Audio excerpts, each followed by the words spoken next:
Here I have SOYES S10 mini, and today I'm going to show you how to enable camera timer on this device. So first of all, you have to open camera. Here at camera you have to tap on the gear icon to access camera settings. Then go to the camera here, and here you have this option self timer. You can set it on 2 seconds or on 10 seconds. Let's set it on 2 seconds and try to make a photo.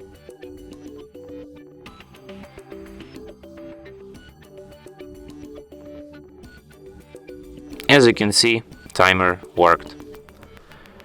And that's it. Thanks for watching. If you find this tutorial useful, don't forget to hit that like button and subscribe to our channel.